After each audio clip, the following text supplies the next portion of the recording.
నమస్కారం. మా తెలంగాణ న్యూస్కి స్వాగతం. హెడ్లైన్ చూద్దాం.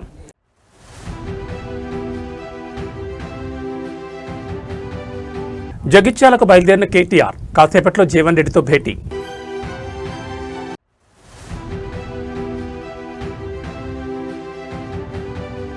మూడు రాష్ట్రాల్లో మొదలైన ఎన్నికల సమరం. పోలింగ్ కేంద్రాల వద్ద బార్లు తీరిన ఓటర్లు.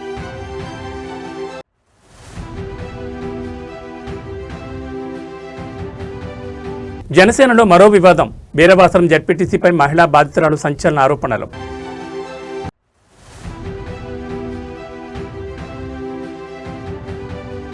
నేడు వనపర్తిలో హరీష్ సభ. గొల్లపల్లి పోరుబాటులో బీఆర్ఎస్ భారీ బహిరంగ సభ.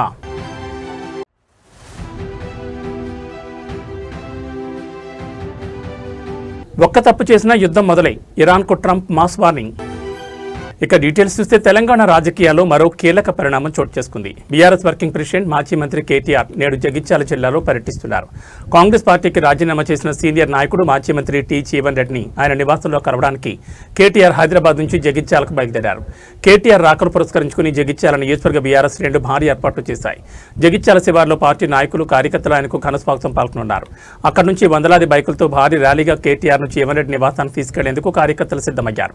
కేటీఆర్ రాకతో జగిత్యాల పట్టణం అంతా గులాబీ జెండాలు ఫ్లెక్సీలతో నిండిపోయి గులాబీమయంగా మారింది. అయితే ఇటీవలే కాంగ్రెస్ పార్టీకి రాజీనామా చేసిన జీవన్ రెడ్డిని బీఆర్ఎస్లోకి ఆహ్వానించేందుకు కేటీఆర్ ఈ పర్యటన చేపట్టినట్లుగా తెలుస్తోంది. ఇప్పటికే కేటీఆర్ ఆయనతో ఫోన్లో చర్చలు జరపగా నేడు ప్రత్యక్షంగా భేటీ అయి పార్టీలోకి అధికారికంగా ఆహ్వానించనున్నారు. ఈ భేటీలో ఉమ్మడి కరీంనగర్ జిల్లాకు చెందిన పలువురు బీఆర్ఎస్ ముఖ్య నేతలు కూడా పాల్గొనున్నారు. సీనియర్ నాయకుడు జీవన్ రెడ్డి బీఆర్ఎస్లో చేరబోతున్నారనే వార్తలతో జిల్లాలోని గులాబీ శ్రేణుల్లో కొత్త ఉత్సాహం కనిపిస్తోంది. కేటీఆర్ పర్యటన నేపథ్యంలో జీవన్ రెడ్డి నివాసం వద్ద భారీగా పోలీసులు మోహరించగా పార్టీ శ్రేణులు పెద్ద ఎత్తున తరలివచ్చారు. ఏప్రిల్ 13న కేసీఆర్ సమక్షంలో జీవన్ రెడ్డి అధికారికంగా గులాబీ కండువా కప్పుకునే అవకాశం ఉన్నట్టుగా సమాచారం.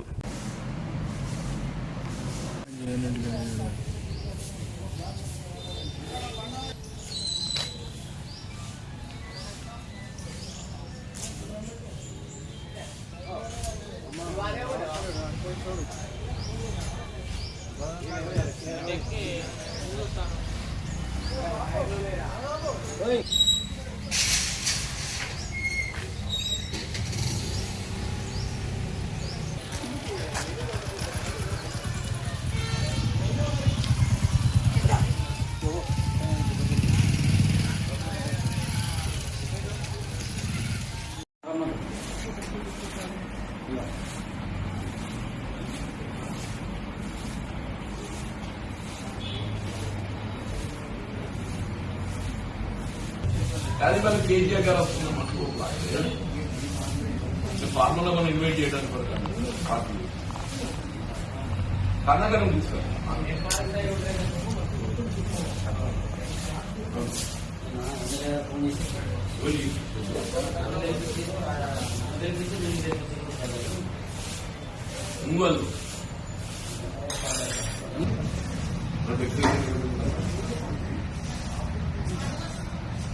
వస్తున్నాం మీరు గంట ముందు రండి. కేటీఆర్ 2 గంటలకు వస్తున్నా. నువ్వు ఏంటి ఇన్నో ఉన్నావు కదా. అయ్యో ఎప్పుడు బయలుదేరుతున్నావు? తప్పని మరుగు చెప్తావా?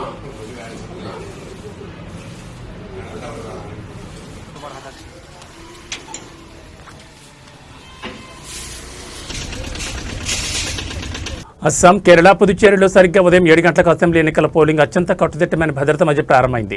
మొత్తం 296 అసెంబ్లీ స్థానాలకు ఓటింగ్ ప్రక్రియ కొనసాగుతోంది. దాదాపు 5.3 కోట్ల మంది ఓటర్లు తమ ఓటు హక్కును వినియోగించుకోనున్నారు. మరోవైపు అస్సాం, కేరళ, పుదుచ్చేరి ప్రజలు, ముఖ్యంగా యువత, మహిళలు రికార్డు స్థాయిలో ఓటింగ్లో పాల్గొన్నారని ప్రధానమంత్రి నరేంద్ర మోడీ ఎక్స్ వేదికగా కోరారు. డ్రోన్ల నిఘా, వెబ్ కాస్టింగ్, భారీగా కేంద్ర బలగాలను మోహరించారు. పుదుచ్చేరిలో అక్రమ నగదు, మద్యం స్వాధీనం చేసుకున్నట్లు అధికారులు తెలిపారు. ఈ ఎన్నికల ఫలితాలు తమిళనాడు, పశ్చిమ బెంగాల్ ఫలితాలతో పాటు మే 4న విడుదలవుతాయి.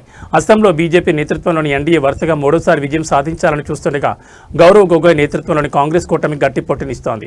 ఇక్కడ 126 సీట్లకు గాను 722 మంది అభ్యర్థులు బరిలో ఉన్నారు. ఇక కేరళలో ముఖ్యమంత్రి పినరయి విజయన్ నేతృత్వంలోని ఎల్డీఎఫ్ హ్యాట్రిక్ విజయంపై కన్నయ్యగా ప్రతిపక్ష కాంగ్రెస్ కూటమి యూడీఎఫ్ ప్రభుత్వ వ్యతిరేకతపై ఆశలు పెట్టుకుంది. బీజేపీ కూడా ఇక్కడ తన ఉనికిని చాటుకోవాలని ప్రయత్నిస్తోంది. పుదుచ్చేరిలో ఎన్డీఏ, కాంగ్రెస్, డీఎంకే కూటమిల మధ్య ప్రధాన పోటీ ఉంది. అయితే నటుడు విజయ్ నేతృత్వంలోని తమిళ వెట్రికళగం పార్టీ పోటీలో ఉండడం వల్ల ఫలితాలు ఎలా ఉంటాయన్నది ఆసక్తికరంగా మారింది. అస్సాంలో నకిలీ పత్రాల చుట్టూ బీజేపీ కాంగ్రెస్ మధ్య మాటల యుద్ధం కొనసాగుతోంది. కేరళలోని పాలక్కాడ్లో బీజేపీ అభ్యర్థి శోభా సురేంద్రన్ డబ్బులు పంచుతున్నారంటూ కాంగ్రెస్ ఆరోపణలు చేయగా ఆమె వాటిని ఖండించారు. Not be a bystander, not be a spectator, be an active participant. By voting today, please exercise your franchise. It is your duty as well as it is your fundamental right. Does any chance for hung assembly in Kerala, sir? I think there is a very strong chance that both the CPM and the Congress will not get a mandate, and therefore there is a very, very strong likelihood that the BJP and the NDA will play a decisive role, that the people of Kerala will give them a decisive role in Kerala's politics going forward. അവരുടെയെല്ലാം ഓർമ്മയിലുള്ളതാണ്. എന്നാൽ എത്രമാത്രം പ്രതിബദ്ധതയോടെ അത്തരം പദ്ധതികൾ മുന്നോട്ട് കൊണ്ടുപോകാൻ LDF സർക്കാർ തയ്യാറായി എന്നത് അവരുടെ അനുഭവത്തിലുള്ളതുമാണ്. ഇത് താരതമ്യപ്പെടുത്തുമ്പോൾ ഈ കാലം, ഈ 10 വർഷം നാടിന്റെ വിവിധ മേഖലകളിലുണ്ടായ రైల్వే కోడూరు ఎమ్మెల్యే అరవ శ్రీధర్ వ్యవహారం అరవకు ముందే జనసేన పార్టీ ప్రతిష్టకు భంగం కలిగేలా మరో నేత తీరు హాట్ టాపిక్గా మారింది. పశ్చిమ గోదావరి జిల్లా వీరవాసరం జడ్పీటీసీ జనసేన నాయకుడు జయప్రకాష్ నాయుడు తనను తీవ్రంగా మోసం చేశారంటూ ఓ మహిళా బాధితురాలు మీడియా ముందుకొచ్చారు. ఆయన వల్ల తాను ఎదుర్కొన్న చేదు అనుభవాన్ని వివరిస్తూ సోషల్ మీడియాలో ఆమె విడుదల చేసిన వీడియో ఇప్పుడు రాష్ట్ర వ్యాప్తంగా కలకలం రేపుతోంది. బాధిత మహిళ తన ఆవేదనను వ్యక్తం చేస్తూ జయప్రకాష్ నాయుడు తనను ఆర్థికంగా శారీరకంగా వాడుకున్నారని ఆరోపించారు. నమ్మించి అన్ని రకాలుగా తనను ఉపయోగించుకుని తీరా ఇప్పుడు తనను నట్టేట ముంచారని ఆమె కన్నీరు పెట్టుకున్నారు.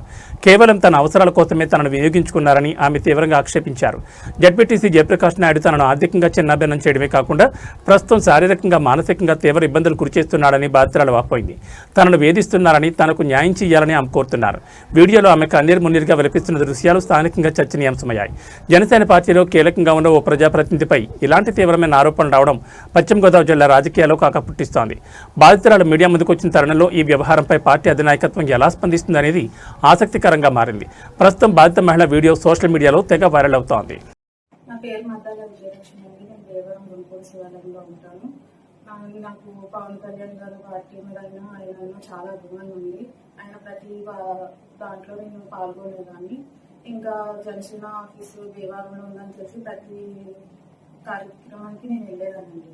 వెళ్ళిన తర్వాత అక్కడ గోనా జయప్రకాష్ నాయుడు అనే ఇంకా నాకు కొంచెం పరిచయం ఏర్పడిన తర్వాత ఇంకా అలా నన్ను లవ్ చేస్తాను, పెళ్లి చేసుకుంటాను, అంటే ఇష్టం అని చెప్పి నేను చేసుకోలేనండి, మీకు నాకు సెట్ అవ్వదని చెప్పి మా ఇంటికి వెళ్ళిపోతే ఇంకా నాకు ఫోన్లు చేయడం, ఆఫీస్కి రమ్మడం అవన్నీ జరిగితే వెళ్ళానండి. ఆఫీస్కి వెళ్ళిన తర్వాత ఇలా మీకు నాకు సెట్ అవ్వదు, నాకు పెళ్ళి అయిపోయిందని విడాకులు కూడా అయిపోయింది, నేను ఆల్రెడీ భర్త దగ్గర టార్చర్ చూసి వచ్చేసాను, ఇంకా నాకు ఏదో అవసరం లేదండి, నాకు పెళ్ళి అయిపోయింది, నన్ను కూడా నా భార్య వదిలేసింది, నేను ఒంటరిగా ఉంటాను, నేను నిన్ను బాగా చూసుకుంటానని చెప్పి నన్ను తీసుకెళ్ళి ఇలా ఆఫీస్లో కలిసి ఉండడం అని చెప్పి పెళ్లి చేసుకుంటానని చెప్పి ఇలా 2 సంవత్సరాల నుంచి జర్నీ చేయడం నాకు జరిగిన తర్వాత ఇంకా నేను ఇల్లు కొనుక్కోవాలనుకుంటున్నాను. అలాగే ఇలా మా అమ్మగారికి హార్ట్ ప్రాబ్లం ఉందంటే నేను తీసుకెళ్ళి కార్యకర్తలతో ఎవరికన్నా మాట్లాడి నేను చేపిస్తాను, మీ అమ్మగారి గురించి నువ్వు టెన్షన్ తీసుకోవాలంటే సరే అండి తీసుకోవాలని చెప్పేసిన తర్వాత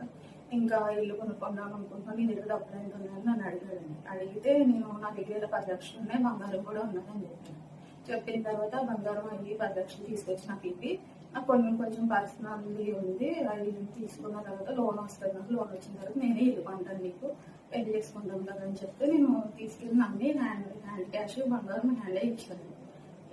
ఇచ్చిన తర్వాత ఇంకా ఆయన తాగడం, నన్ను కొట్టడం, ఇంకా అలా కొంచెం ఇష్టం లేనట్టు బిహేవ్ చేయడం అని చెప్పి నాకు కొంచెం ఇలా పుట్టేసిన తర్వాత హాస్పిటల్కి తీసుకెళ్ళి అన్నీ నన్ను ట్రీట్మెంట్ చూపించడం అని చెప్పి మళ్ళీ ఏదో తాగాను కదా కొట్టాను సారీ అని చెప్పేసి మళ్ళీ నార్మల్ అయిపోయాడు. తర్వాత మళ్ళీ ఇంకా మధ్యలో గంజాయి స్వీట్ అని ఒకటి చేసి నాకు పెట్టేవాడు. నాకు పెట్టినాక అందరికీ ఇచ్చేవాడు, గంజాయి స్వీట్ చేసి అందరికీ ఇచ్చి తెమ్మని చెప్పేవాడు. కేంద్ర పథకం వికసిత్ భారత్ పేరుతో బీఆర్ఎస్ పార్టీకి చెందిన జనగాం ఎమ్మెల్యే పల్లా రాజేశ్వరరెడ్డి సైబర్ నేరగాళ్ల ఉచ్చులో పడ్డం రాష్ట్ర వ్యాప్తంగా చర్చనీయాంశమైంది. స్వయంగా ఒక ప్రజాప్రతినిధి, అది కూడా ప్రభుత్వ ఉన్నతాధికారి పేరుతో సైబర్ నేరగాళ్లు బురుడి కొట్టించారు.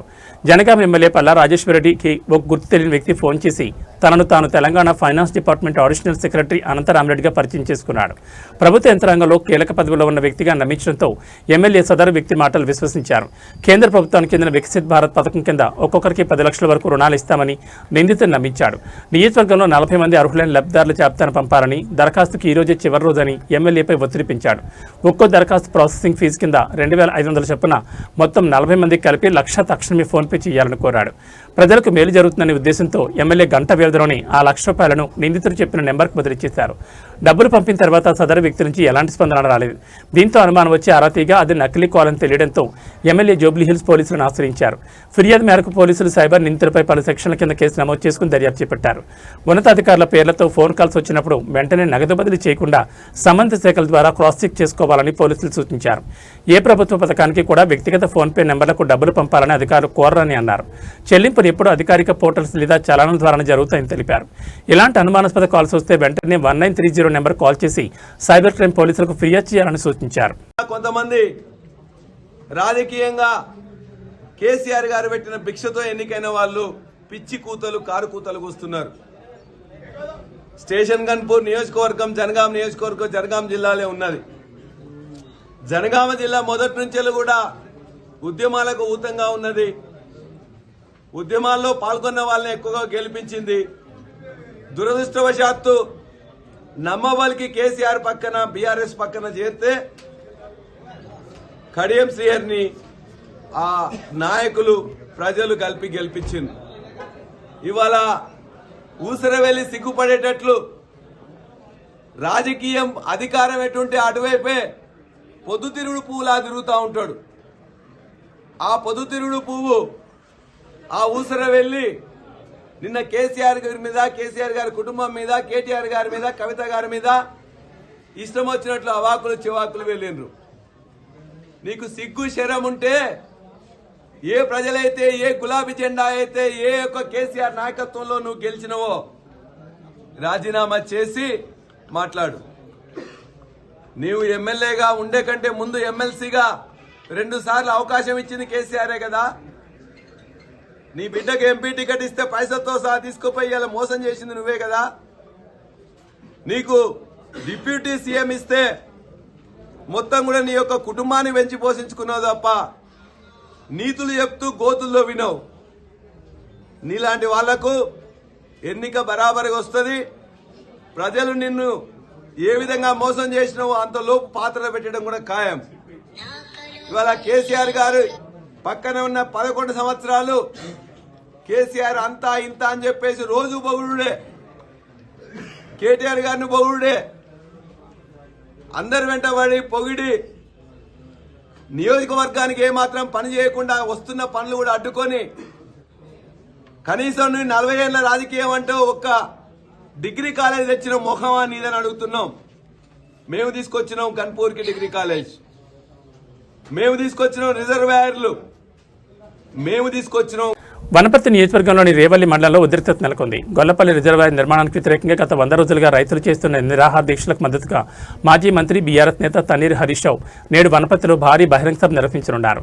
మొదట ఈ సభకు అనుమతి విషయంలో సందిగ్ధత నెలకొన్నప్పటికీ హైకోర్టు గ్రీన్ సిగ్నల్ ఇవ్వడంతో బీఆర్ఎస్ శ్రేణులు ఏర్పాట్లు పూర్తి చేశాయి. ఈ నేపథ్యంలో హరీష్ రావు మరి కాసేపట్లో హైదరాబాద్ నుంచి వనపర్తికి బయలుదేరనున్నారు. ఈ రోజు సాయంత్రం 4 గంటలకు జరిగే బహిరంగ సభలో ఆయన రైతులతో కలిసి మాట్లాడనున్నారు. రైతుల నిరసన 100వ రోజుకు చేరుకోవడం, రాష్ట్ర స్థాయి నాయకులు వస్తుండటంతో పోలీసులు అప్రమత్తమయ్యారు. ఎలాంటి అవాంఛనీయ సంఘటనలు జరగకుండా సభా ప్రాంగణం వద్ద మరియు వనపర్తి జిల్లా వ్యాప్తంగా భారీ బందోబస్తును ఏర్పాటు చేశారు. తమ భూములను రిజర్వాయర్ కోసం సేకరించడానికి వ్యతిరేకిస్తున్న రైతులకు ఈ సభ ద్వారా హరీష్ రావు ఎలాంటి భరోసా ఇస్తారన్నది ఇప్పుడు రాజకీయంగా ఆసక్తికరంగా మారింది.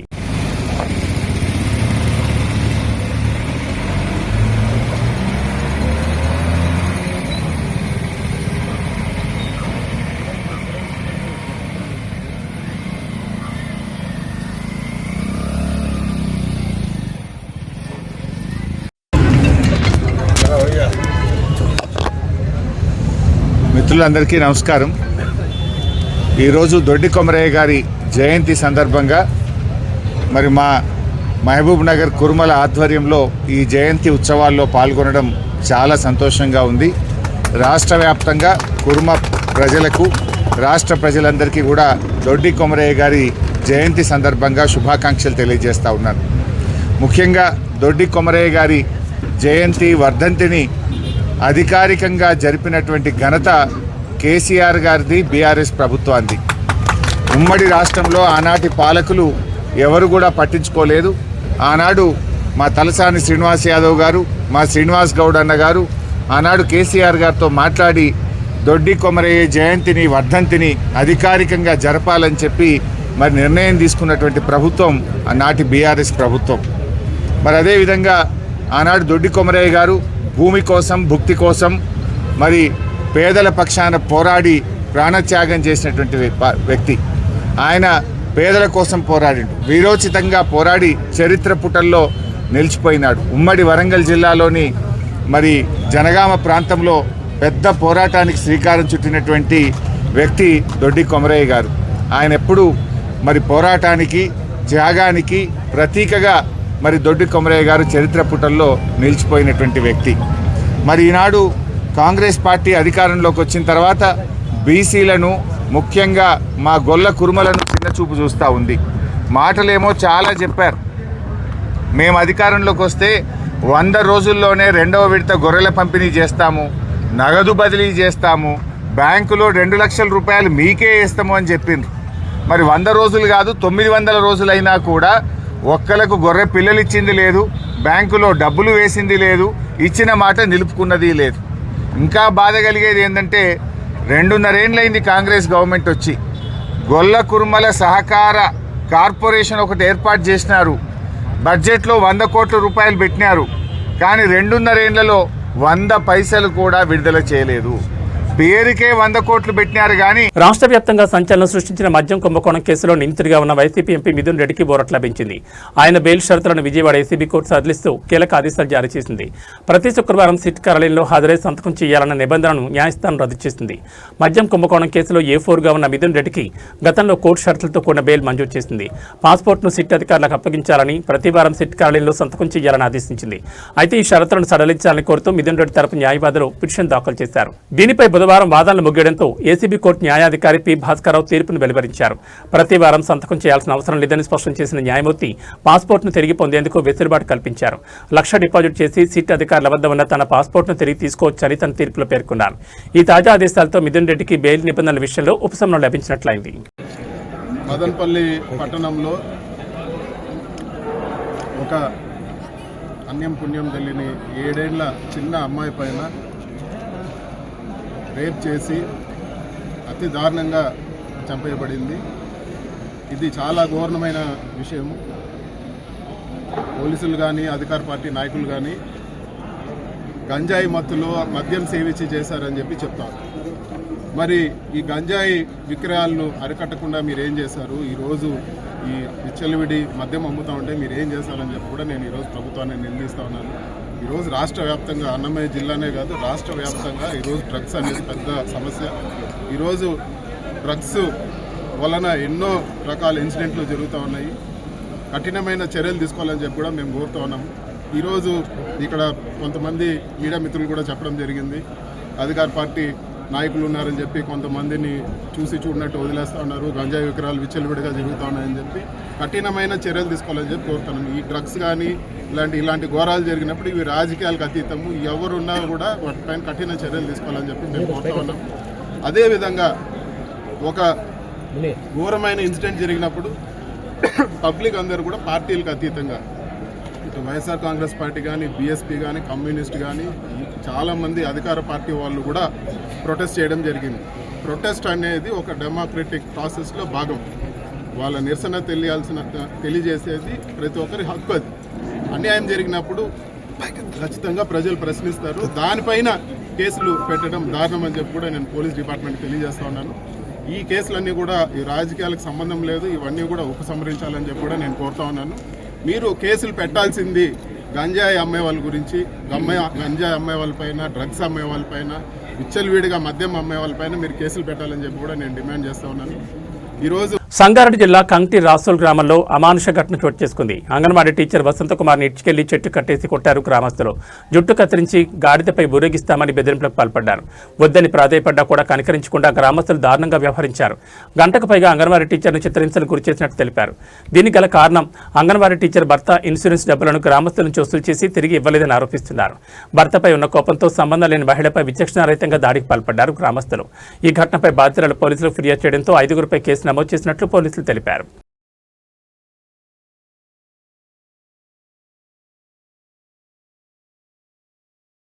తాడేపల్లిలోని వైసీపీ అధినేత జగన్ నివాసం వద్ద మావిగన్ ఫ్లెక్సీ వెలిసింది. మచిలీపట్నం, విజయవాడ, గుంటూరు కారిడార్ను రాజధానిగా అభివృద్ధి చేయాలన్న జగన్ ప్రతిపాదనకు మద్దతుగా ఈ ఫ్లెక్సీని ఏర్పాటు చేశారు.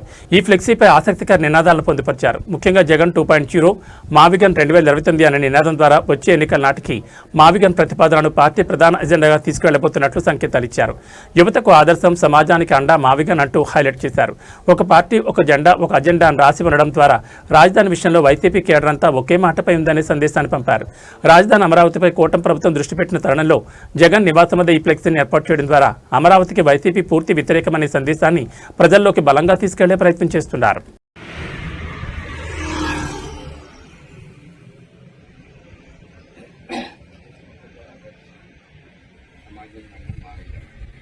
నంద్యాల జిల్లా మహానంది మండలం పరిధిలోని నల్లమల అటవీ ప్రాంతంలో భారీ కార్చిచ్చు చెలరేగింది. బుధవారం రాత్రి దయ్యాల తిప్ప, మోకాళ్ల తిప్ప, మోటు వంటి అటవీ ప్రాంతాల్లోకి మంటలు చెలరేగాయి. మంటలు అదుపులోకి రాకుండా విస్తరిస్తూనే ఉన్నాయి. సమాచారం అందుకున్న అటవీశాఖ అధికారులు, సిబ్బంది హోటాహుట్న ఘటనా స్థలానికి చేరుకుని మంటలను అదుపులోకి తెచ్చేందుకు తీవ్రంగా శ్రమిస్తున్నారు. అయితే ప్రమాదం జరిగిన ప్రాంతం ఎత్తైన కొండలపై ఉండడం, కాలినట్టున వెళ్లేందుకు మార్గం కష్టతరంగా మారడంతో సహాయక చర్యలకు ఆటంకం కలుగుతోంది. వేసవి కాలం కావడంతో అడవిలో చెట్లు, ఆకులు పూర్తిగా ఎండిపోయి ఉండడం వల్ల మంటలు వేగంగా వ్యాప్తి చెందుతున్నాయి. కొందరు ఆగంతకులు ఉద్దేశపూర్వకంగా నిప్పు పెట్టి ఉంటారని స్థానికంగా అనుమానాలు వ్యక్తమవుతున్నాయి. ఈ కారుచిచ్చు కారణంగా నల్లమల అడవిలోని పులులు, చిరుతలు, జింకలు, అడవి పందులు వంటి వన్యప్రాణులు ప్రాణాలకు ముప్పు ఏర్పడింది. వీటితో పాటు ఎంతో విలువైన అరుదైన వనమూలికలు, అటవీ సంపద అగ్నికి ఆహుతవుతున్నాయి. భూమార్గంలో మంటలను ఆర్పడం కష్టసాధ్యమని, హెలికాప్టర్ ద్వారా నీటిని చల్లితేనే పరిస్థితి అదుపులోకి వస్తుందని స్థానికులు అభిప్రాయపడుతున్నారు. ఇదే ప్రాంతంలో గత నెలలో కూడా కారుచిచ్చు చెలరేగా అప్పుడు అధికారులు దాన్ని అదుపులోకి తెచ్చారు. ఇప్పుడు మరోసారి భారీగా మంటలు చెలరేగడం ఆందోళన కలిగిస్తోంది.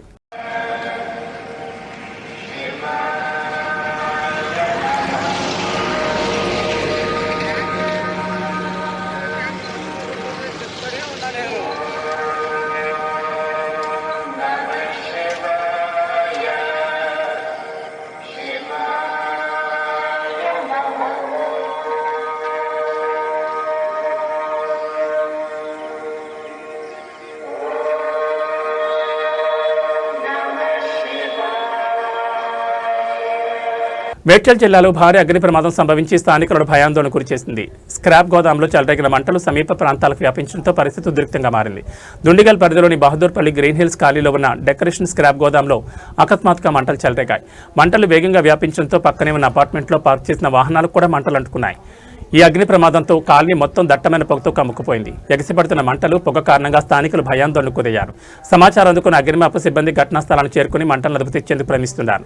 మరోవైపు జీడిమెట్ల పారిశ్రామిక వాడలో కూడా భారీ అగ్ని ప్రమాదం చోటు చేసుకోగా ఫైర్ సిబ్బంది సమయానికి స్పందించి మంటలను అదుపులోకి తీసుకొచ్చారు. ఈ 2 ఘటనలపై అధికారులు దర్యాప్తు చేపట్టి కారణాలు గుర్తించే ప్రయత్నం చేస్తున్నారు.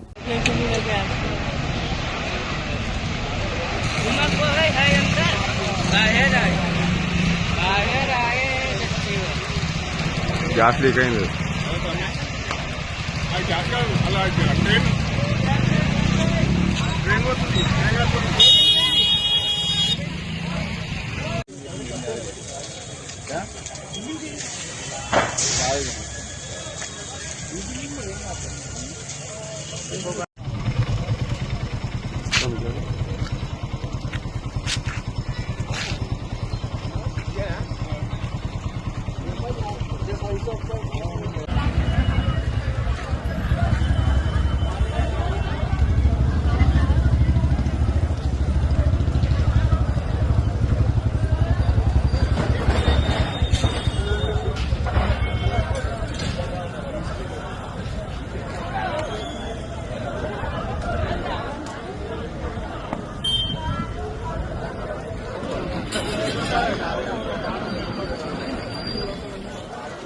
అమెరికా అధ్యక్షుడు డొనాల్డ్ ట్రంప్ ఇరాన్పై మరోసారి నిప్పులు చెరిగారు. 2 వారాల తాత్కాలిక యుద్ధ విరామం ప్రకటించిన కొద్ది గంటల్లోనే ఇరాన్ నిబంధనలను అతిక్రమిస్తే భయంకరమైన పరిణామాలుంటాయని హెచ్చరించారు.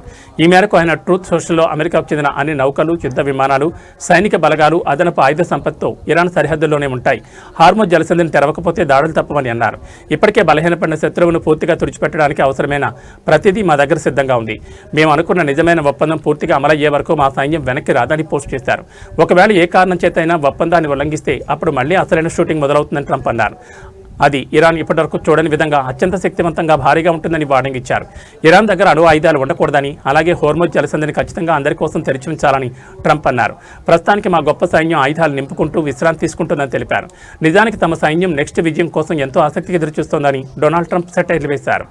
We have a plan because of the power of our military where every bridge in Iran will be decimated by 12 o'clock tomorrow night, where every power plant in Iran will be out of business, burning, exploding, and never to be used again. I mean, complete demolition by 12 o'clock.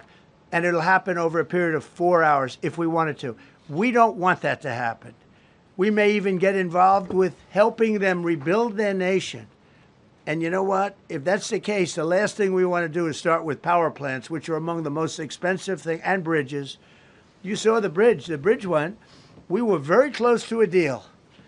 And then I got a call from Mr. Witkoff, Mr. Kushner, and JD saying, I think they're breaking the deal. I said, tell them that's okay. Don't worry about it. But tell them to look out their window and watch. And within 45 minutes, I gave the order to knock out the biggest bridge. I gave the order, knock out the biggest bridge in, I believe, the Middle East, but the biggest bridge in Iran. And within 10 minutes after I gave that order, that bridge was over. So do I want to do that? Iran America మధ్య 2 వారాల పాటు కాల్పుల విరమణ ఒప్పందం జరిగినప్పటికీ ప్రస్తుతం పశ్చిమాసియాలో పరిస్థితులు ఉద్రిక్తంగానే ఉన్నాయి. తాజా ఒప్పందం లెబనాన్కు వర్తించకపోవడంతో ఇజ్రాయెల్ జరిపిన భీకర దాడుల్లో 254 మంది చనిపోయారు. దీంతో ఈ వ్యవహారాన్ని ఇరాన్ ఛేదించుకోలేకపోతోంది. హోర్మోజ్ జలసంధిపై మళ్లీ కఠినాంక్షలు విధించింది. అయితే ఈ వ్యవహారంపై అమెరికా ఉపాధ్యక్షుడు జేడీ వాన్స్ స్పందించారు. కాల్పుల విరమణ ఒప్పందం లెబనాన్ కోసం కాదని, ఈ విషయంలో ఇరాన్ పొరబడుతోందని తెలిపారు. కాల్పుల విరమణ ఒప్పందం లెబనాన్కు వర్తిస్తుందనే దానికి అమెరికా అంగీకరించలేదని జేడీ వాన్స్ తేల్చి చెప్పారు. అయితే ఈ ఒప్పందంలో లెబనాన్ కూడా ఉందని టెహ్రాన్ ప్రతినిధులు భావించారని, అయితే వాస్తవానికి అమెరికా దానికి అంగీకరించలేదన్నారు. ఇది ఒక సహేతుకమైన అపార్థం వల్ల జరిగిందని అనుకుంటున్నారని బుడాపెస్ట్లో విలేకరులతో జేడీ వాన్స్ అన్నారు. అయితే మధ్యవర్తిగా ఉన్న పాకిస్తాన్ వ్యాఖ్యలు అందుకు భిన్నంగా ఉన్నాయి. కాల్పుల విరమణ ఒప్పందంలో లెబనాన్ కూడా ఉందని ప్రధానమంత్రి షహబాజ్ షరీఫ్ వ్యాఖ్యానించారు. జేడీ వాన్స్ షరీఫ్ వ్యాఖ్యలు పొంతం లేకుండా ఉన్నాయి. ఇదిలా ఉంటే ఇరాన్తో శాంతి చర్చల ఒప్పందానికి జేడీ వాన్స్ నాయకత్వం వహించనున్నారు. తొలి విడత చర్చలు ఏప్రిల్ 11న ఇస్లామాబాద్లో జరగనున్నాయి. ఇందుకోసం జేడీ వాన్స్ బృందాన్ని ట్రంప్ పాకిస్తాన్ పంపిస్తున్నారు. అయితే తాజాగా లెబనాన్పై ఇజ్రాయెల్ దాడులు చేస్తున్న నేపథ్యంలో శాంతి చర్చలు ఎలా ముందుకు సాగుతాయనే దానిపై సర్వత్రా ఉత్కంఠ నెలకొంది. The ball is in the Iranians' court. Now, I think the president has talked about this.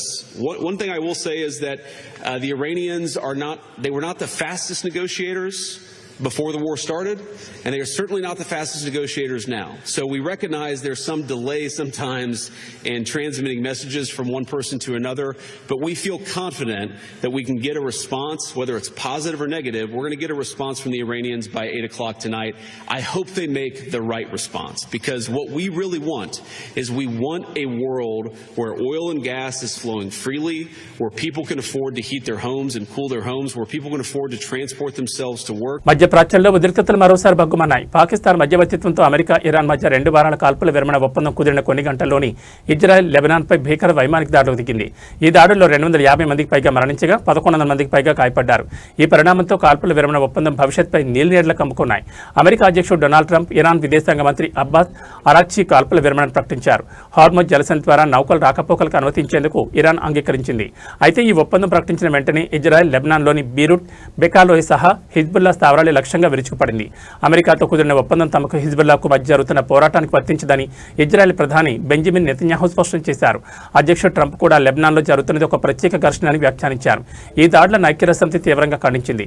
ఒప్పందం కుదిరిన గంటల వ్యవధిలోనే ఇంతటి మారణహోమం జరగడం నమ్మశక్యంగా లేదని యుఎన్ మానవ హక్కుల చీఫ్ వోల్కర్ టర్క్ ఆవేదన వ్యక్తం చేశారు.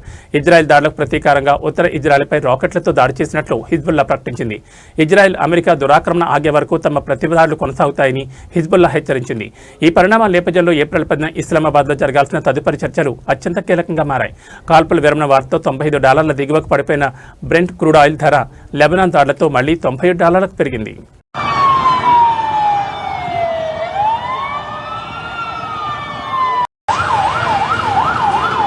طلعت رفاعي هون طلعت رفاعي دربور هون على دوار الزيتونه العالم بالاراضي بعيد عني يا زلمه بعيد عني ما في 100 متر.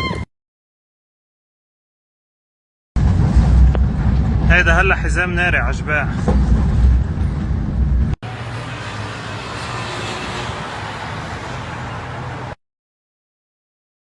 ضربوا الهانس فوق الهانس ضربوا الهانس يا شباب ضربة. నిన్న భారీగా పెరిగిన బంగారం వెండి ధరలు నేడు ఆల్మోస్ట్ అంతే రీతిలో తగ్గాయి. ఇవాళ 24 క్యారెట్ల బంగారం 10 గ్రాముల ధర $2,340 తగ్గి $151,480కి పడిపోయింది. 22 క్యారెట్ల బంగారం 10 గ్రాముల ధర $2,150 తగ్గి $138,850 వద్ద కొనసాగుతోంది. మరోవైపు కిలో వెండి ధర 5,000 తగ్గి $2,60,000 వద్ద స్థిరపడింది. లైవ్ ట్రేడింగ్ బట్టి ధరలో మార్పులు ఉండొచ్చు. పెళ్లిళ్లు, శుభకార్యాలకు ముహూర్తాలు ఇబ్బడిముడిగా ఉన్న సమయంలో బంగారం వెండి ధరలు ఇలా పెరుగుతూ తగ్గుతూ ఊగిసలాడుతుండటంతో ఎప్పుడు కొనాలో ఎప్పుడు ఆగాలో తెలియక కొనుగోలుదారులు అయోమయానికి గురవుతున్నారు. దీనికి కారణం ఏంటి? నిన్న 24 క్యారెట్ల బంగారం 22 క్యారెట్ల బంగారం ధరలు ఏకంగా $3,500 పైగా పెరిగింది. ధరలు పెరగడంతో ఇన్వెస్టర్లు ప్రాఫిట్స్ తీసుకున్నారు. దీంతో నేడు బంగారం ధర తగ్గిందని నిపుణులు చెప్తున్నారు. బంగారంపై పెట్టుబడి పెరిగితే ధరలు పెరుగుతుందని, లాభాలు తీసుకుంటే ధర తగ్గుతుందని చెప్తున్నారు. అంతేకాదు డాలర్ బలపడినా బలహీనపడినా బంగారం వెండి ధరలో ఒక్కసారిగా మార్పులు చోటు చేసుకుంటాయి. మరోవైపు ట్రంప్ ఇరాన్పై యుద్ధం విషయంలో రోజుకో నిర్ణయం తీసుకుంటున్నారు. సీజ్ ఫైర్ను మరో 2 వారాలకు పెంచిన ట్రంప్ ఈరోజు మళ్లీ మాస్ వార్నింగ్ ఇచ్చారు. ఇరాన్ ఒక తప్పు చేసినా మళ్లీ యుద్ధం మొదలవుతుందని హెచ్చరించారు. ట్రంప్ చేసే వ్యాఖ్యలతో ఇన్వెస్టర్లలో గందరగోళం నెలకొంది. నష్టాలు ఎక్కడ ముంచేస్తాయోనన్న ఆందోళన వారిని ప్రాఫిట్స్ వైపు మళ్లిస్తోంది. ప్రస్తుతానికైతే పశ్చిమాసియా యుద్ధంపైనే బంగారం వెండి ధరలు ఆధారపడి ఉన్నాయి.